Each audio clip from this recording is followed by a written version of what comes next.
नमस्कार सभी को। मैं सुनंदा रानी, प्रवक्ता हिंदी, डाइट मंडी से। आज डीएलएड द्वितीय वर्ष के लिए मैं अनुवाद शिक्षण को प्रस्तुत करने वाली हूँ। इसके अंतर्गत अर्थ एवं स्वरूप, महत्व, उद्देश्य, प्रकार एवं प्रणालियाँ। अनुवाद का अर्थ एवं स्वरूप। सबसे पहले बच्चों हम अनुवाद का अर्थ एवं स्वरूप पढ़ेंगे बच्चों। अनुवाद का अर्थ होता है अनु का अर्थ होता है पीछे, और वद का अर्थ होता है व्युत्पन्न, यानी कि पीछे बोलने वाला, अर्थात पीछे से बोलना। अतः इसका अर्थ हुआ अर्थ बताने वाला वाक्य या पुनरुक्ति तथा किसी निश्चित अर्थ को कहना। कहने का तात्पर्य है कि अनु पीछे को कहते हैं, वद बोलने को कहते हैं। बोलने का तात्पर्य है व्युत्पन्न, अर्थात अनुवाद शब्द का अर्थ पुनः बताती हूँ। इसका अर्थ हुआ बताने वाला वाक्य, अर्थ बताने वाला वाक्य। इसको पुनरुक्ति या निश्चित अर्थ को पुनः कहना भी कह सकते हैं। 7 अर्थ स्वीकार किए हैं। नंबर 1 सामान्य रूप से आवृत्त, दूसरा है व्याख्या, उदाहरण या समर्थन की दृष्टि से आवृत्त, पूर्व प्रथित बात का उल्लेख, विशेष रूप से बाह्य ग्रंथों का वह भाग जिसमें पूर्वोक्त निर्देशन या विधि की व्याख्या, चित्रित या टीका टिप्पणी निहित है और जो स्वयं कोई विधि या निर्देश नहीं है।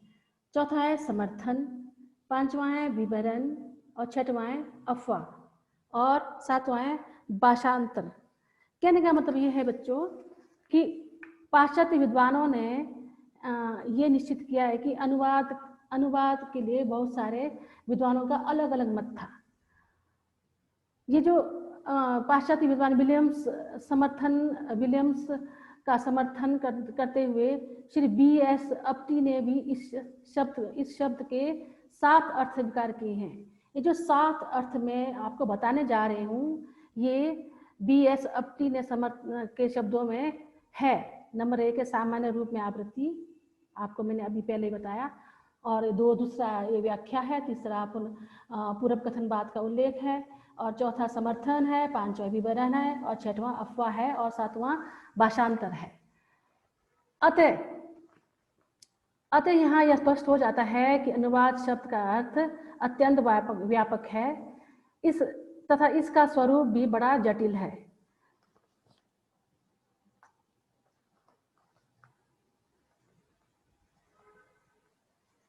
अनुवाद का महत्व, यानी कि अनुवाद शिक्षण का महत्व। वर्तमान समय में अनुवाद शिक्षण पर विशेष बल दिया जाता है, क्योंकि तेजी से विकसित होते संचार के साधनों, यातायात के साधनों आदि ने विश्व के समस्त देशों को अत्यंत निकट कर दिया है। प्रत्येक देश की अपनी भाषा होती है, परंतु विकास के लिए उन्हें अन्य देशों से आपसी सहयोग करना पड़ता है। कहने का मतलब है जब विकास करना हो तो एक दूसरे देश को एक दूसरे पर निर्भर रहना पड़ता है, और एक दूसरे पर निर्भर रहने के लिए उनकी भाषा, संस्कृति, परंपराएं, धार्मिक जो मतभेद होते हैं, धार्मिक जो भी उनकी भावनाएं होती है, उनको आपस में जानना बहुत ज़रूरी होता है। अतः प्रत्येक भाषा समाज के संकुचित विकास के लिए अनुवाद शिक्षण आवश्यक है। इसके कुछ महत्व में बताने जा रहे हूँ। भौगोलिक बाधाओं की समाप्ति के लिए अनुवाद शिक्षण जरूरी है। विश्व बंधुत्व की भावना का विकास, राष्ट्रीय भावना का विकास, है ना, सभ्यता व संस्कृति का विकास, साहित्य व कला को वैश्विक मंच पर प्रदान करना, मानवीय ज्ञान, संकल्पना आदि का विकास, धार्मिक ग्रंथों के प्रसार में सहायक, राजनीतिक, औद्योगिक आदि प्रगति में सहायक। तो सबसे पहले भौगोलिक बाधाओं की समाप्ति। कहने का तात्पर्य यह है कि अनुवाद शिक्षण इतना महत्वपूर्ण है कि वो भौगोलिक बाधाओं की समाप्ति में बहुत ही ज़्यादा कारगर है। विश्व के प्रत्येक देश की अपनी अलग भौगोलिक परिस्थितियाँ, है। वेस्ट इंडीज, न्यूजीलैंड आदि जैसे देश द्वीपों पर स्थित है, जबकि तंजानिया, घाना आदि जैसे देश रेगिस्तानी क्षेत्र में मौजूद है। भारत जैसी विशाल देश में अलग अलग राज्यों की भौगोलिक परिस्थितियों में पर्याप्त अंतर है। कहीं ऊंचे पहाड़ पर पठार है तो कहीं नदियां रेगिस्तान है। ऐसी विषम भौगोलिक स्थितियों में या समय में रहने वाले लोगों के बीच प्रत्यक्ष संबंध स्थापित होना कठिन है, परंतु अनुवाद शिक्षण की सहायता से इन भौगोलिक बाधाओं को आसानी से दूर किया जा सकता है। जैसे यदि हरियाणा जिसकी मातृभाषा हिंदी है तथा तमिलनाडु जिसकी मातृभाषा तमिल है के विद्यार्थियों को हिंदी व तमिल भाषाओं में अनुवाद कराने का शिक्षण दिया जाए तो तब निश्चित रूप से राज्यों के बीच भौगोलिक दूरी को समाप्त किया जा सकता है, क्योंकि जनसंपर्क के विकसित साधनों का प्रयोग करके दोनों राज्यों के नागरिक परस्पर विचार विनिमय कर सकते हैं तथा एक दूसरे की विशेषताओं आदि से परिचित भी हो सकते हैं। ये हुआ पहला। दूसरा है विश्व बंधुत्व की भावना। मनुष्य शिक्षण की सहायता से विश्व बंधुत्व की भावना का विकास आसानी से कर सकता है। जैसे भारत व जर्मनी देश के विद्यार्थियों को हिंदी व जर्मनी में अनुवाद करने का शिक्षण दिया जाए तो निश्चित रूप से इन दोनों देशों के बीच सौहार्द, प्रेम व भाईचारे की भावना बढ़ेगी। वैसे भी सभी देशों के लगभग समान सामाजिक समस्याएं हैं, जैसे नारी शोषण की समस्या, नशे की समस्या, भ्रष्टाचार की समस्या आदि। अनुवाद शिक्षण इन सामाजिक समस्याओं को दूर करने व विश्व बंधुत्व की भावना को स्थापित करने में महत्वपूर्ण भूमिका निभा सकता है। अगला है हमारा राष्ट्रीय भावना का विकास। भारत जैसे बहुभाषी देश में अनुवाद शिक्षण का विशेष महत्व है। ऐसे देशों में प्राय भाषावाद, क्षेत्रवाद आदि समस्या उत्पन्न होती है। राजभाषा व राष्ट्रभाषा के अभाव में देश की सुरक्षा पर अनेक प्रकार के संकट आ सकते हैं। यदि ऐसे देशों में दो भिन्न भाषी राज्यों के विद्यार्थियों को एक दूसरे की भाषाओं में अनुवाद करने का शिक्षण दिया जाए तो निश्चित रूप से उनके बीच भाईचारे व सौहार्द की भावना उत्पन्न होगी। इस प्रकार राष्ट्रीय भावना के विकास के लिए भी अनुवाद शिक्षण बहुत ही उपयोगी सिद्ध हुई है। अगला सभ्यता व संस्कृति का विकास। प्रत्येक देश व समाज की अपनी अलग संस्कृति, सभ्यता, परंपराएं, रीति रिवाज, खान पान होती हैं। उनकी सभ्यता व संस्कृति का अपना इतिहास भी होता है, परंतु समय बीतने के साथ साथ कुछ परंपराएं अप्रासंगिक हो जाती है तथा वे समाज के विकास में बाधा पहुंचाने लगती हैं। दूसरी ओर किसी अन्य समाज का देश में कोई नई परंपराएं अपना ली जाती है जो समाज के समुचित विकास में महत्वपूर्ण योगदान करती है। ऐसे समय में अनुवाद शिक्षण की सहायता से छात्रों को अन्य समाज की सभ्यता व संस्कृति से परिचित होने का अवसर मिलता है। वे तुलनात्मक दृष्टिकोण अपनाकर अपने समाज की गली सड़ी परंपराओं को त्यागने का प्रयास करते हैं। वे मानव जीवन के लिए उपयोगी नई परंपराओं को अपनाकर अपनी सहायता व संस्कृति का विकास कर सकते हैं। इस प्रकार सभ्यता व संस्कृति के विकास में अनुवाद शिक्षण की भूमिका महत्वपूर्ण है। साहित्य व कला को वैश्विक मंच पर प्रदान करना।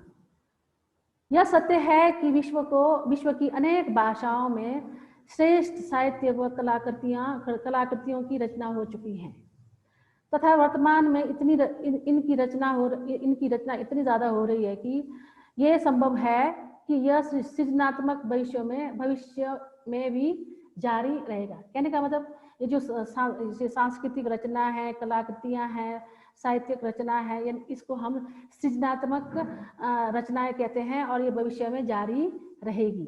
परंतु प्रत्येक भाषा का अपना निश्चित दायरा होता है। जिस भूभाग पर कोई भी या कोई एक भाषाभाषी जनसंख्या रहती है, उस भाषा का क्षेत्र या दायरा भी केवल उतने ही भूभाग तक सीमित रहता है। अनुवाद शिक्षण इस दिशा में सर्वाधिक महत्वपूर्ण भूमिका निभा सकता है। अनुवाद के माध्यम से आज किसी भी श्रेष्ठ रचना को विश्व की सभी भाषाओं में अनुदित किया जा सकता है, फिर भले ही वह किसी भी भाषा में रचित क्यों ना हो। इसी प्रकार अनुवाद के माध्यम से विश्व के महानतम व प्राचीनतम साहित्य से समाज को लाभान्वित किया जा सकता है। अतः साहित्य व कलात्मक रचना को वैश्विक मंच प्रदान करने में अनुवाद शिक्षण की भूमिका सर्वोपरि है। मानवीय ज्ञान, संकल्पना आदि का विकास। विश्व के प्रत्येक समाज में मानवीय ज्ञान को सुविधा संपन्न बनाने हेतु कार्य प्रयासरत है। जैसे कि किसी भी देश में मानव मस्तिष्क का अध्ययन हो रहा है, तो किसी देश में मनुष्य में होने वाले घातक बीमारियों का उपचार करने के लिए नई नई दवाइयों का अनुसंधान हो रहा है। आजकल ही देखो आप, कोरोना काल में देखो बच्चों, कोरोना इतना ज़्यादा फैल गया है कि अमेरिका भी वैक्सीन बनाने में लगा हुआ है, उधर रूस बनाने में लगा हुआ है, चीन भी बना रहा है और भारत भी वैक्सीन की तैयारी कर रहा है। तो ये सब क्या है, मानवीय ज्ञान, संकल्पना आदि का विकास है। तो अन्य देश में ऊर्जा, परिवहन आदि के क्षेत्र में नए नए अनुसंधान हो रहे हैं, परंतु इन अनुसंधानकर्ताओं, मनोवैज्ञानिकों, चिकित्सकों की भाषाएं अलग अलग है। अनुवाद शिक्षण के बल पर ही उनके द्वारा की गई खोजों, अनुसंधानों आदि के सकारात्मक परिणाम विश्व के कोने कोने तक पहुंचाया जा सकता है। कहने का मतलब है कि जितने भी खोज हो रहे हैं अलग अलग देश में, रूस में, चीन में, अमेरिका में और कहीं भी कोई भी देश कोई भी खोज करता है, कोई भी क्या है आविष्कार करता है, कुछ भी अनुसंधान करता है, तो उसे अनुवाद शिक्षण द्वारा अनुवाद करके सभी तक पहुंचाया जा सकता है, जनमानस तक पहुंचाया जा सकता है। कहने का तात्पर्य साधारण से साधारण मनुष्य भी उन सब अनुसंधानों को, उन सब आविष्कारों को क्या है आसानी से पढ़कर ज्ञान प्राप्त कर सकता है। यह अनुवाद शिक्षण का ही परिणाम है कि न्यूटन द्वारा प्रतिपादित तीनों सिद्धांतों को विश्व की प्रत्येक भाषा का विद्यार्थी जानता है। ये अनुवाद के कारण ही न्यूटन के तीनों सिद्धांतों को विश्व के प्रत्येक छात्र जानता है कि ये तीन सिद्धांत, न्यूटन के तीन सिद्धांत कौन से थे, क्योंकि अनुवाद के द्वारा हर उनकी जो मातृभाषा है उसमें उसको क्या है अनुवाद कर प्रस्तुत कर दिया है और बच्चों तक ज्ञान पहुंच गया है।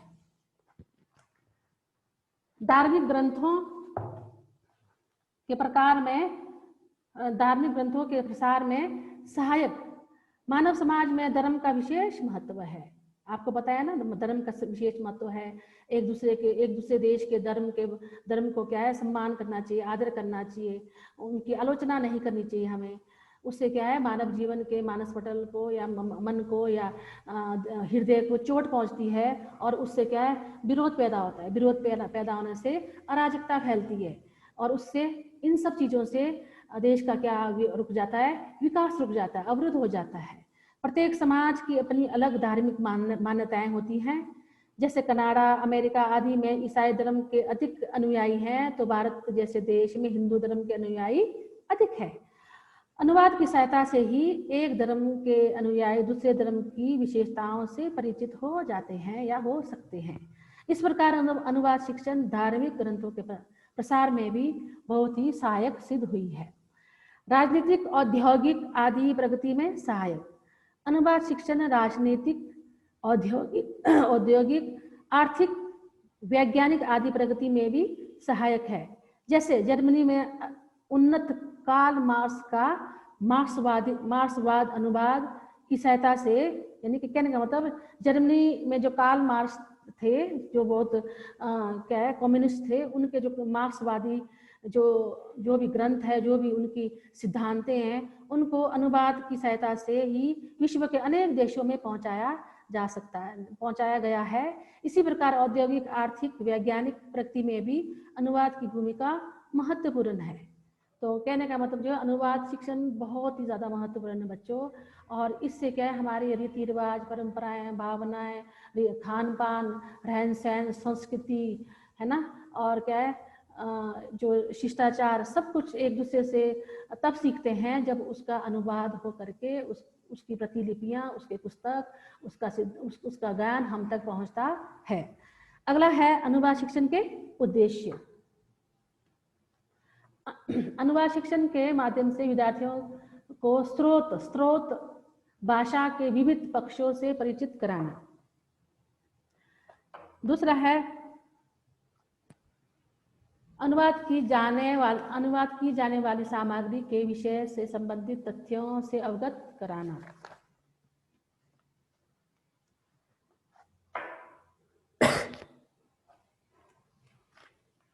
तीसरा है विद्यार्थी को लक्ष्य भाषा के विविध पक्षों से परिचित कराना।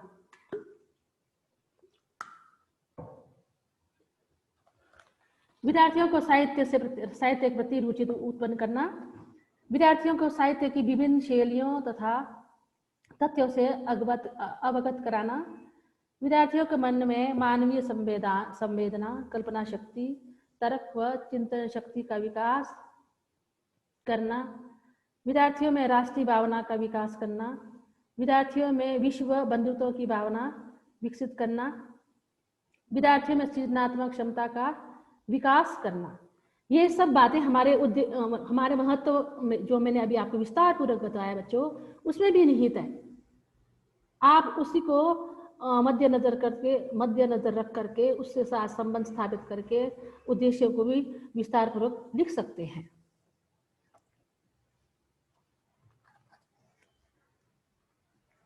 अगला है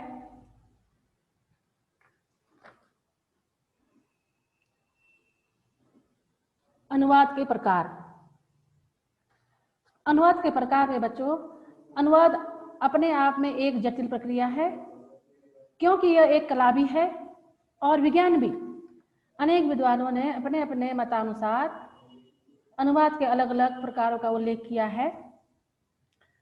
किसी विद्वान ने भाषा के आधार पर, किसी विद्वान ने अनुवाद किए जाने वाले पाठ के प्रकृति के आधार पर अनुवाद के प्रकारों का विवेचन किया है। जैसे रोमन जैकबसन ने अपने लेख ऑन लिविंगनेस इसमें कहा है कि अनुवाद के 3 प्रकार दिए हैं। कहने का मतलब रोमन जैकबसन ने अनुवाद के 3 प्रकार बताए हैं। पहला है अंतःभाषिक अनुवाद। इसमें एक भाषा के वाचिक चिन्हों को उसी भाषा के अन्य उपलब्ध वाचिक चिन्हों में बदला जाता है। आंतरिक भाषिक अनुवाद। दूसरा है जैकबसन का अंतर्भाषिक अनुवाद। इसमें एक भाषा के वाचिक चिन्हों को दूसरी भाषा के वाचिक चिन्हों में बदला जाता है। तीसरा है अंतर प्रतीकात्मक अनुवाद। इसमें एक भाषा के भाषिक चिन्हों को वाचिक चिन्हों में बदला जाता है। ठीक है, इस प्रकार जो डॉक्टर सुरेश जी है, उन्होंने भी अनुवाद को पांच प्रकार में बांटा है, 5 भेद बताए हैं। भाषा का भाया अनुवाद, भाषा केंद्रित अनुवाद, भाषा प्रतीक आधारित अनुवाद, भाषा पाठ आधारित अनुवाद, गौण अनुवाद। उसके बाद जो भाया अनुवाद है, इसके 4 प्रकार हैं। पाठ के आधार की दृष्टि से इसके अंदर भी पुनः दो भाग है, पूर्ण अनुवाद, आंशिक अनुवाद। दूसरा है अनुवाद के अभिकर्ता की दृष्टि से, और तीसरा है भाषा संरचना के आधार पर, और चौथा है भाषा शैली के आधार पर। इस प्रकार अलग अलग विद्वानों ने अलग अलग प्रकार अनुवाद के बताए हैं। सारे विद्वानों का जो एक मत हो करके जो प्रकार हैं वो इस प्रकार है। सबसे पहला है भाषा परक अनुवाद। ये तो थे जैकबसन और डॉक्टर सुरेश के अनुसार जो अभी बताया मैंने। अब जो वास्तव में जो सारे विद्वानों ने मिल करके जो अनुवाद के प्रकार बनाए हैं वो इस प्रकार है। सबसे पहले उसमें है भाषा परक अनुवाद। इस प्रकार के अनुवाद में किसी एक भाषा में की गई अभिव्यक्ति को दूसरी भाषा में प्रस्तुत किया जाता है और इसके भी उपभाग है। इसके है 5 भाग है। इसके जो भाषा परक के 5 भाग है। शब्दानुवाद, भावानुवाद, व्याख्यानुवाद, सार अनुवाद, रूपांतरण। भाषानुपरक अनुवाद के अंतर्गत सबसे पहले शब्दानुवाद। शब्दानुवाद का अर्थ है बच्चों शब्द का अनुवाद। शब्द का अनुवाद। इस प्रकार के अनुवाद में स्रोत भाषा में उपलब्ध मूल पाठ के शब्दों के स्थान पर लक्ष्य भाषा के पर्यायवाची शब्दों का प्रयोग किया जाता है। यह एक प्रकार से कोशगत अनुवाद ही है। विज्ञान, इतिहास, अर्थशास्त्र, समाजशास्त्र, धार्मिक ग्रंथों के अनुवाद के लिए शब्दानुवाद तरीका ही अपनाया जाता है। इसके अतिरिक्त सूचनापरक तथ्यों, वैज्ञानिक व तकनीकी विषयों के लिए भी शब्दानुवाद ही अधिक उपयोगी है। दूसरा है भावानुवाद। भावानुवाद का अर्थ है भावों का अनुवाद। भाव जो आपके मन में उठते हैं, जो आपके अंतर्मन में उठते हैं, उसको कहते हैं भाव, यानी कि भावों का अनुवाद। इस प्रकार के अनुवाद में शब्दानुवाद की तरह केवल शब्दकोश का प्रयोग पर्याप्त नहीं है। वस्तुतः भावानुवाद में स्रोत भाषा में उपलब्ध मूल पाठ के तथ्य व शैली दोनों को लक्ष्य भाषा में संप्रेषित करना अनिवार्य माना जाता है। यही कारण है कि इसमें मूल पाठ के वस्तु तत्व के साथ साथ भाषा शैली, सांस्कृतिक संदर्भों का भी विशेष ध्यान रखा जाता है और साहित्यिक रचनाओं के अनुवाद के लिए भी अनुवाद के लिए ऐसे ही अनुवाद पर बल दिया जाता है। इसे सेंस फॉर सेंस ट्रांसलेशन भी कहा जाता है, क्योंकि इसमें रचना के बाह्य रूप की तुलना में सूक्ष्म रूप को अधिक महत्व दिया जाता है। इस प्रकार के अनुवाद में अनुवादक को थोड़ी यह स्वतंत्रता दी जाती है कि वह अनुवाद में मूल भाव, मनोदशा आदि की रक्षा करने हेतु मूल पाठ में थोड़ा घटा या बढ़ा सकता है, कुछ तोड़ या जोड़ भी सकता है। उदाहरण के लिए जैसे कहते हैं small insects are crawling on the floor. इसका अनुवाद हम करना चाहें तो छोटे कीड़े फर्श पर रेंग रहे हैं। अगर काव्य के भाषा में इसको अनुवाद किया जाए तो थोड़ा सा इसमें परिवर्तन आ जाएगा। Small insects are crawling on the floor. काव्य की भाषा में अगर हम हिंदी में करेंगे इसका अनुवाद तो छोटे छोटे कीड़े फर्श पर रेंग रहे हैं, ऐसा होगा बच्चों। अगला है व्याख्या अनुवाद। व्याख्या का अर्थ है किसी बात, भाव आदि को स्पष्ट करने के लिए उसे अधिक विस्तार के साथ बताना, यानी कि विस्तारित करना, व्याख्या करना। अतः यहाँ व्याख्या अनुवाद से तात्पर्य स्रोत भाषा के पाठक की सहूलियत के लिए लक्ष्य भाषा में और अधिक विस्तार के साथ बताना। इस प्रकार के अनुवाद में मूल पाठ को अधिक स्पष्ट करने के लिए व्याख्यात्मक टिप्पणियां भी की जाती हैं, जिसके कारण अनुदित पाठ की मूल पाठ से अधिक विस्तृत हो जाता है। कई बार अनुवादक उदाहरण देकर भी मूल पाठ को स्पष्ट करने का प्रयास करता है।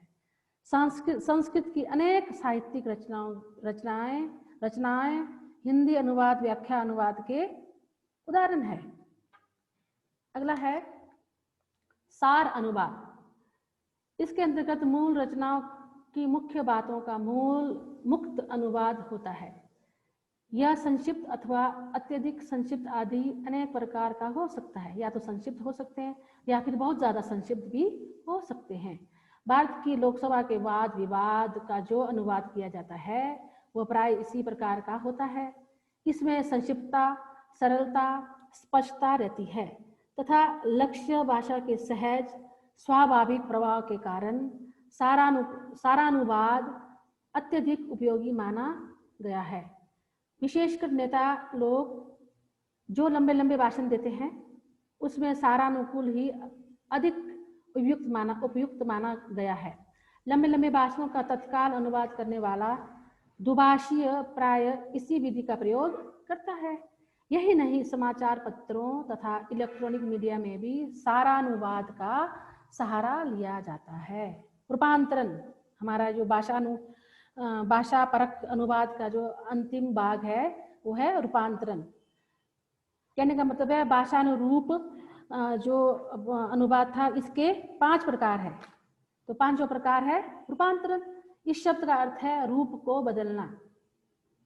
इस प्रकार के अनुवाद के अंतर्गत अनुवादक मूल रचना को अपनी रुचि तथा सुविधा के अनुसार परिवर्तित कर सकता है या कर देता है और उसे लक्ष्य भाषा में प्रस्तुत करता है। इसमें कभी तो मूल सामग्री संक्षिप्त करके प्रस्तुत की जाती है, कभी विस्तार के साथ की जाती है। विशेषकर नाटक से नाटक का रूपांतरण होता रहता है, तो उसमें क्या है, इसको संक्षिप्त किया जा सकता है। अंग्रेजी में इसे एडिशनल या एडेप्टेशन कहते हैं। रूपांतरण करते समय मूल रचना के पात्रों के नाम, देशकाल आदि का परिवर्तन कर दिया जाता है। रूपांतरण वस्तुतः प्रतिरोपण के समान है। जिस प्रकार किसी पौधे को विदेशी धरती से उखाड़कर स्वदेशी धरती पर रोपित किया जाता है और वह उसी जलवायु धरती अनुसार अपने आप को ढाल देता है, इसी प्रकार किसी भाषा की रचना का दूसरी भाषा में रूपांतरण किया जाता है। इस प्रकार यह अत्यंत कुशलता तथा सावधानी से इसकी रूपांतरण की जाती है। भोलानाथ तिवारी कहते हैं कि एक भाषा किसी कृत को अन्य भाषा की धरती पर उस प्रकार रोप देना कि वो विदेशी ना ज्ञात हो सके।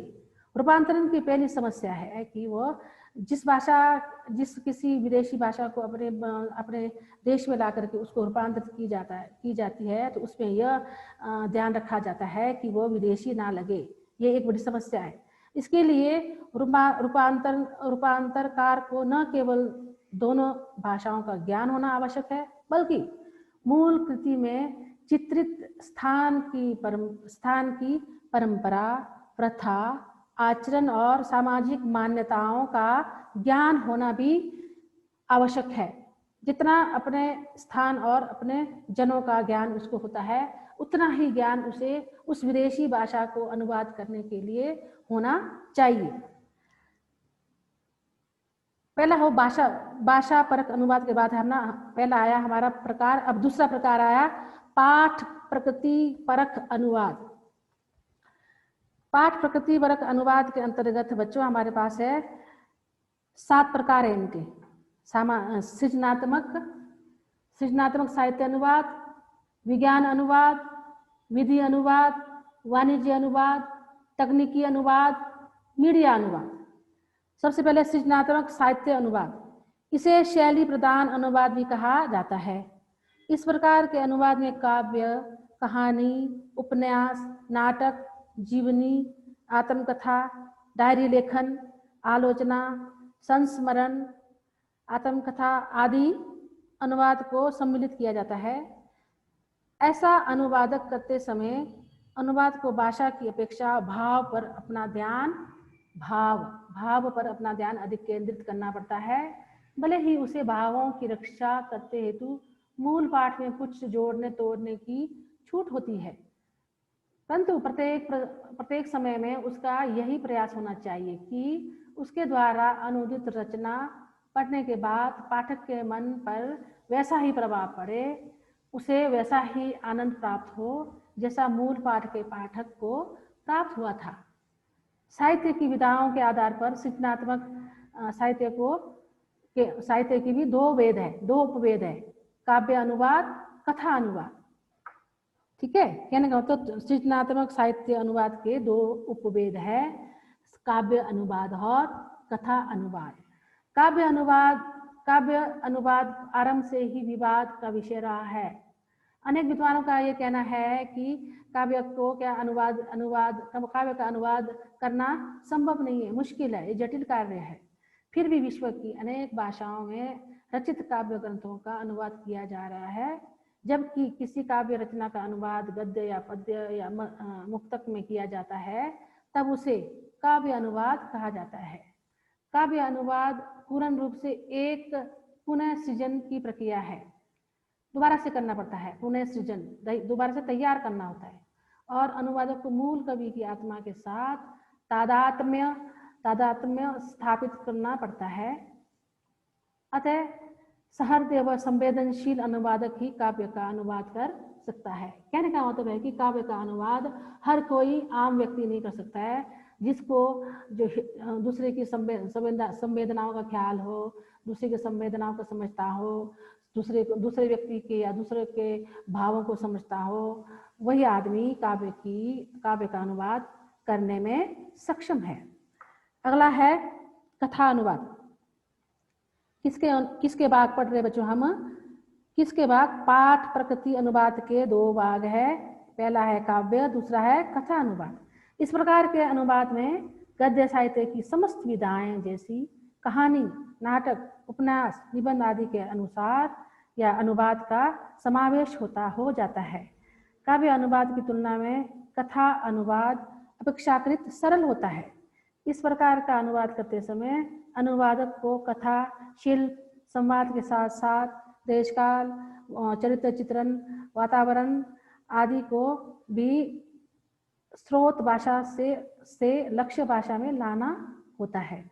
इसके अतिरिक्त उसे मूल पाठ में निहित सांस्कृतिक तत्वों जैसे वेशभूषा, खान पान, रीति रिवाज, जीवन मूल्यों, इतिहास, त्योहार, जीवन मूल्य आदि को भी लक्ष्य पाठ में प्रस्तुत करना होता है। संक्षेप में कहा जा सकता है कि केवल सृजनात्मक अनुवाद ही ऐसा अनुवाद है जिसमें अनुवादक की भूमिका भी सृजन की भूमिका के समान महत्वपूर्ण होती है और उसकी अनुदित रचना भी साहित्य के समकक्ष स्तर पर आ जाती है। अब है पाठ प्रकृति अनुवाद का दूसरा, विज्ञान अनुवाद। अविकसित और विकासशील देशों में विज्ञान अनुवाद की विशेष आवश्यकता है। उदाहरण के लिए, या जैसे हम कह सकते हैं कि भारत के अलग अलग राज्यों में विज्ञान विषय के पाठ्यक्रम में प्रस्तुत होने वाले नियम, सिद्धांत, समीकरण आदि मूल रूप से विदेशी भाषाओं से अनुदित है। विज्ञान विषय के पाठों का अनुवाद करते समय इस बात का विशेष ध्यान देने की जरूरत होती है कि मूल पाठ की सूचनाएं लक्ष्य भाषा में अनुदित होकर नष्ट न हो जाएं, उसमें उसके अर्थ में परिवर्तन ना हो जाए। इस प्रकार के अनुवाद में विषय प्रदान होता है, या इस प्रकार के अनुवाद में विषय प्रदान होता है, जबकि शैली गौण होती है। इसीलिए इस प्रकार के अनुवाद में सरल सहज भाषा का प्रयोग करने पर बल दिया जाता है। अगला है विधि अनुवाद। इस प्रकार के अनुवाद की आवश्यकता भारत जैसे बहुभाषी देशों में होती है, क्योंकि यहाँ न्यायालयों की कार्यवाही, विविध विधि की रचना आदि के लिए आम जनता की भाषा जैसे हिंदी, तमिल, तेलुगु, मलयालम आदि से भिन्न किसी अन्य भाषा, अंग्रेजी भाषा का प्रयोग होता है। क्योंकि कानून, न्यायालय आदि की भाषा में पारिभाषिक शब्दों का अधिक प्रयोग होता है, अतः इसके लिए अलग से पारिभाषिक शब्दकोश की सहायता ली जा सकती है। वस्तुतः विधि अनुवाद एक जटिल कार्य है और वही अनुवादक कर सकता है जिसे विधि संबंधी पर्याप्त ज्ञान की प्राप्ति हो। वाणिज्य अनुवाद। आज का युग उपभोक्तावादी युग है। बहुभाषी कंपनियां अलग अलग देशों में अपने उत्पाद बेचती हैं। अनेक बैंकों ने विदेशों में अपनी शाखाएं खोल रखी हैं।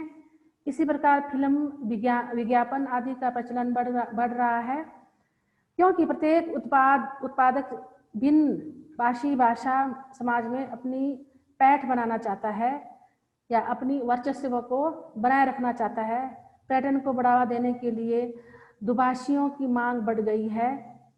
दुभाषियों का मतलब दो भाषा को बोलने वाले। अतः संक्षिप्त में कहा जा सकता है कि क्रय विक्रय, विज्ञापन, वाणिज्य संबंधी सूचनाओं आदि में वाणिज्य अनुवाद की भूमिका महत्वपूर्ण है। तकनीकी अनुवाद के अंतर्गत विभिन्न देशों में विज्ञान व तकनीकी के क्षेत्र में नित्य नए आविष्कार हो रहे हैं। नित्य मतलब आए दिन क्या है, नए नए आविष्कार हो रहे हैं। केवल तकनीकी अनुवाद से ही इन आविष्कारों का लाभ शेष संसार तक पहुंचाया जा सकता है। इस प्रकार के अनुवाद में तथ्यपरक सूचनाओं का प्रामाणिक, स्पष्ट व सही होना अनिवार्य है। कहने का मतलब जो इस प्रकार के जो अनुवाद हम करते हैं उसमें एक प्रामाणिकता होना चाहिए और क्या, तथ्यपरक होना चाहिए। मीडिया अनुवाद। वर्तमान समय में मीडिया की भूमिका महत्वपूर्ण होती जा रही है। समाचार पत्र, इंटरनेट, रेडियो आदि द्वारा विश्व के एक कोने में घटित होने वाली घटना की सूची या सूचना पल भर में दूसरे विश्व में प्रसारित की जा सकती है। हिंदी में बनाने वाली फिल्में इंग्लैंड, चीन, अमेरिका जैसे भिन्न भाषी देशों में लोकप्रिय हो रहे हैं। यह सब मीडिया अनुवाद से ही संभव है। इस प्रकार के अनुवाद में शब्दानुवाद के साथ साथ भावानुवाद की भी आवश्यकता पड़ती है, क्योंकि भाव और शब्दों का जो शब्दों को पिरोने में जो पारंगत नहीं होगा वो इस अनुवाद को नहीं कर सकता। अन्य अनुवाद। अब है तीसरा, हमारा जो तीसरी प्रकार का अनुवाद आया, अन्य अनुवाद। ठीक है। अन्य अनुवाद में अनुवाद का कार्य पहले केवल मनुष्य द्वारा किया जाता है, परंतु अब विज्ञान व तकनीकी के विकास से मशीनों की सहायता ली जा सकती है और अनुवाद किया जा सकता है। अतः अनुवाद के अभिकर्ता के आधार पर इसके भी दो उपभाग है, मानवकृत अनुवाद और मशीनीकृत अनुवाद।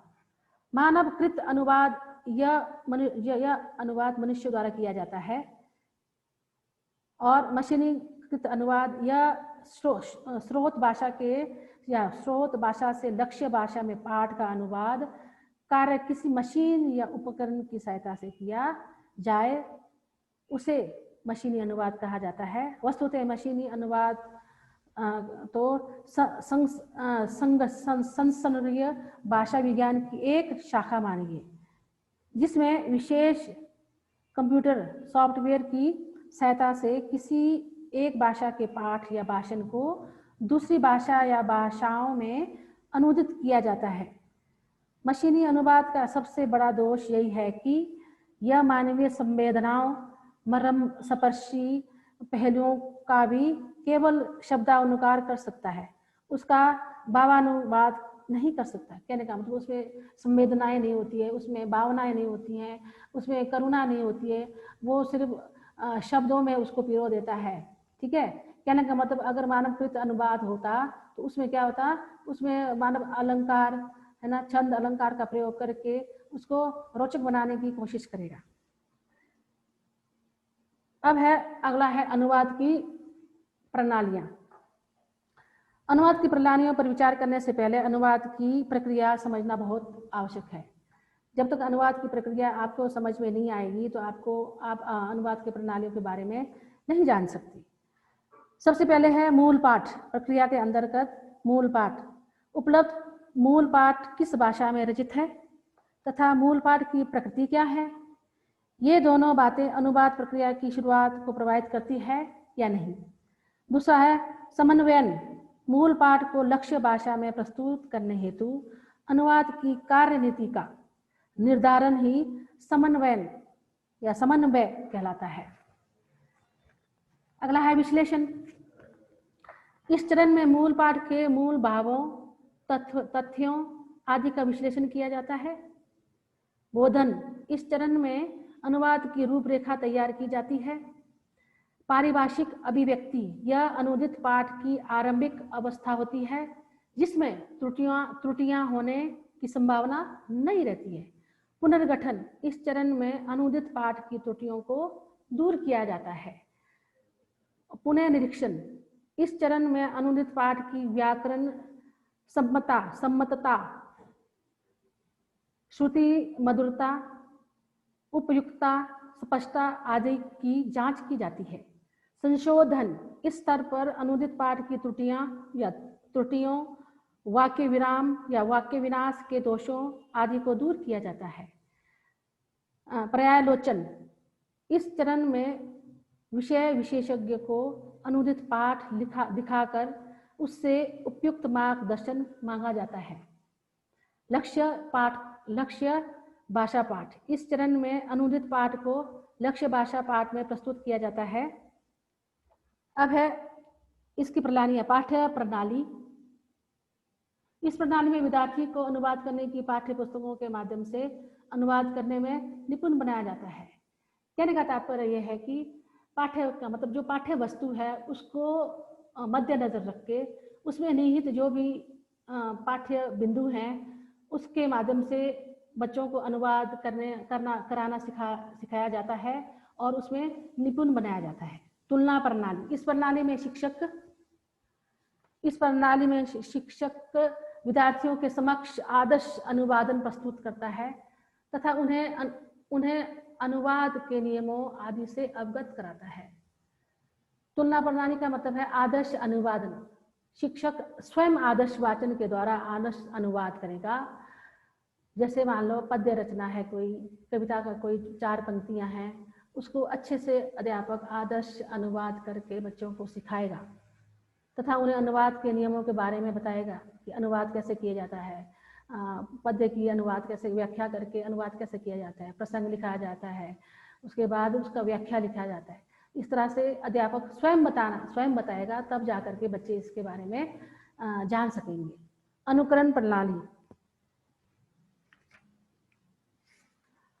अनुकरण प्रणाली, इस प्रणाली में शिक्षक विद्यार्थियों के समक्ष स्वयं मूल पाठ का लक्ष्य भाषा में अनुवाद करता है तथा विद्यार्थी उसका अनुकरण करते हुए अन्य मूल पाठ का अनुवाद करने का प्रयास करते हैं। अनुकरण से तात्पर्य है मतलब अध्यापक का अनुकरण करना। अनुसरण और अनुकरण एक ही चीज है। यानी कि आदर्श वाचन अध्यापक जैसे करेगा, अध्यापक आदर्श वाचन या आदर्श अनुवाद के अनुसार जिस तरह से वो अपने पाठ का या जो पाठ्य वस्तु का व्याख्या करेगा, बच्चे उसका अनुकरण करते हुए वैसे ही क्या है पाठ का अनुवाद करना सीख जाएंगे। अनुवाद शिक्षण की प्रणालियां द्विभाषीय प्रणाली। अनुवाद शिक्षण की यह प्रणाली अत्यंत उपयोगी सिद्ध हुई है। शिक्षक कक्षा में किसी एक विद्यार्थी को स्रोत भाषा के मूल पाठ के वाक्य का उच्चारण करने के लिए कहता है तथा शेष विद्यार्थी उस वाक्य को लक्ष्य भाषा में प्रस्तुत करते हैं। कहने का मतलब है कि यह प्रणाली माध्यमिक स्तर व इसके बाद के विद्यार्थियों के लिए अधिक उपयोगी है। विद्यार्थियों को इसी प्रणाली का प्रयोग करने में निपुण करने के लिए शिक्षक कृत्रिम सम्मेलनों आदि का आयोजन कर सकता है।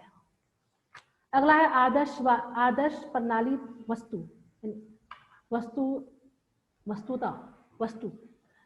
आदर्श प्रणाली वस्तुता का मतलब है वस्तुतः अनुवाद की इस शिक्षण की एक जटिल प्रक्रिया है। अनुवाद शिक्षण को सफल व सार्थक बनाने के लिए किसी एक निश्चित प्रणाली का प्रयोग सार्थक नहीं है। अतः ऐसी दशा में शिक्षक आवश्यकता के अनुसार अनुवाद शिक्षण की दो या अधिक प्रणालियों का प्रयोग कर सकता है, परंतु यह निर्विवाद सत्य है कि बिना अभ्यास के अनुवाद कार्य में निपुणता प्राप्त करना असंभव है। अतः शिक्षक का प्रयास होना चाहिए कि वह विद्यार्थियों को अनुवाद करने के पर्याप्त अभ्यास कराएं। कहा भी गया है कि करत करत अभ्यास के जड़िमति होत सुजान, रसरी आवत जावत ते सील पर परत निशान। कहने का तात्पर्य है कि बार बार अभ्यास करने से जो भी हमारी पाठ्य वस्तु है, जो भी हमारी समस्यागत विषय है, वो हमें अच्छे से समझ में आ जाता है और हमें क्या है, चिरकाल तक स्मरण रहता है, याद रहती है। इसी के साथ अनुवाद शिक्षण यहाँ समाप्त हुआ। नमस्कार, धन्यवाद।